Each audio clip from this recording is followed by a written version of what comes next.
Welcome to The Explainer.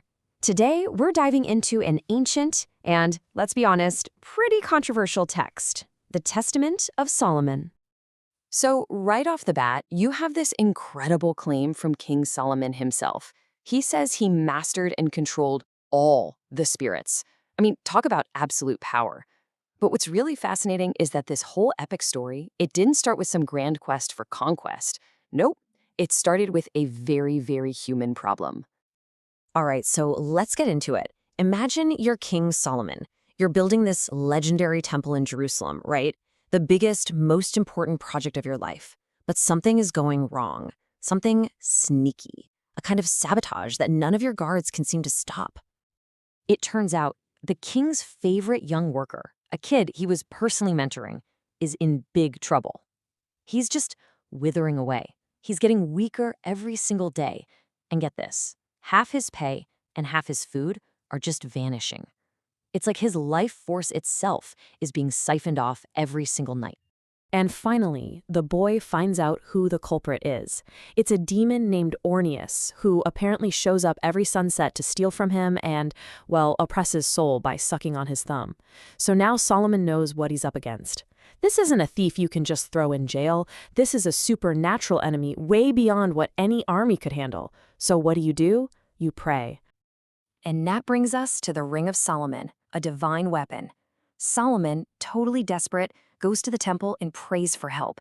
And boy, did he get an answer. The archangel Michael shows up with a solution, straight from God. Now, we're not talking about just any piece of jewelry here. This ring was a gift from God, delivered by an archangel. It was engraved with this pentalpha, what we now call the Seal of Solomon. And this thing was basically a divine key. It gave him the power to lock up and control all demons. He'd even command them to help build the city. This was the ultimate weapon. So what does he do? He gives this insanely powerful ring to the boy and says, "Look, just throw this at the demon and tell him my name." And it works. The boy confronts Orneus, commands him in Solomon's name, and boom, the terrified demon is captured. He gets dragged in front of the king's throne, and he becomes the very first spirit to fall under Solomon's control. And this is where things get really interesting.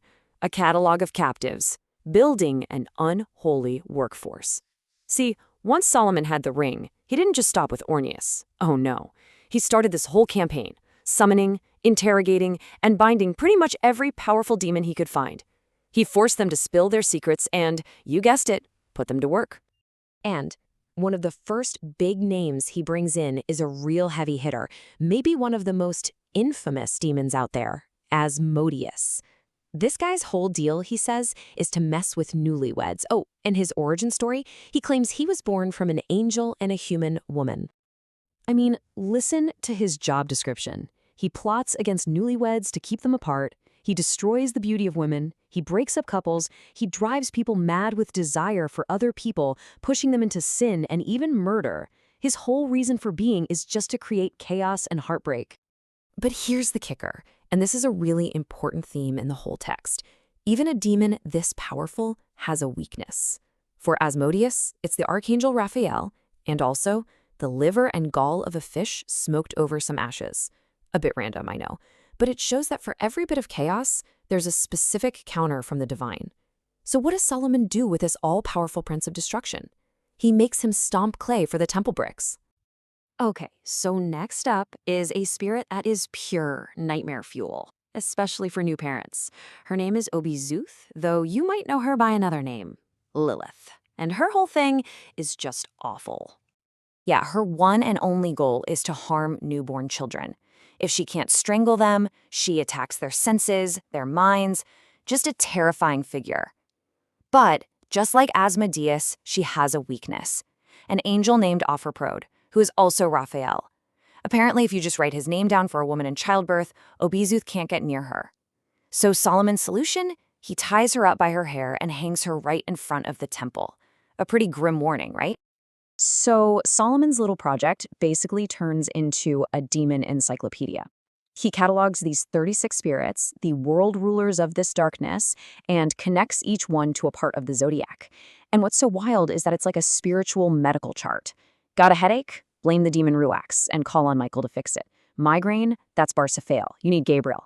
It's this incredibly detailed system where every physical problem has a demonic cause and an angelic cure. But you knew there was a but, right?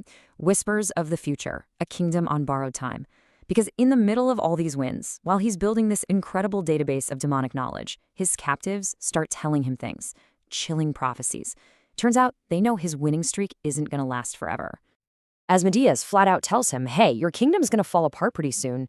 Your glory, it's temporary. And this power you have over us, it's not going to last. The demons knew his power was on the clock. Another one, a demon named Anapsygos, gets even more specific, predicting that the very temple they're building will be destroyed, and that a new king will eventually rise, one whose mother shall not have contact with man. A pretty clear prophecy, if you ask me.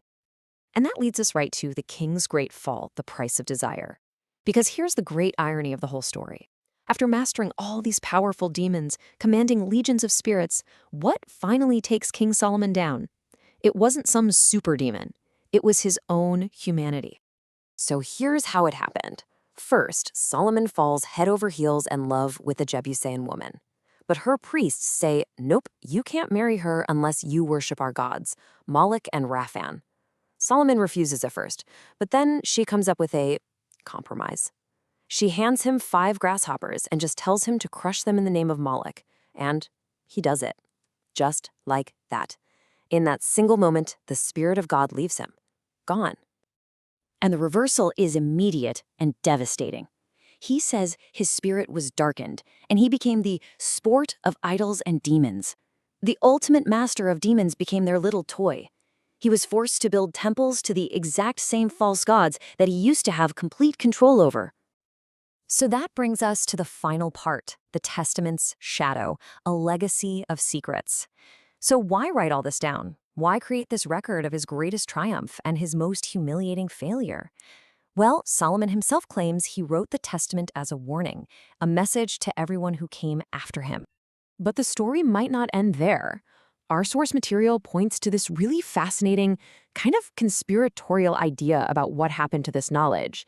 It suggests that Solomon sealed all this power away, and that centuries later, the Knights Templar found it while excavating his temple. The theory goes that they used this demonic knowledge to get rich and powerful in Europe. And then, after they were persecuted, the survivors supposedly formed secret societies. You know, the names Freemasons, the Illuminati. The idea is that Solomon's power never really went away. It just went underground. So, what are we left with? The Testament of Solomon is this incredible, shadowy text. Is it a king's personal confession? An encyclopedia of demons? Or could it be a secret history of power passed down through the ages? It really makes you wonder what it all truly represents. And that's our explainer for today.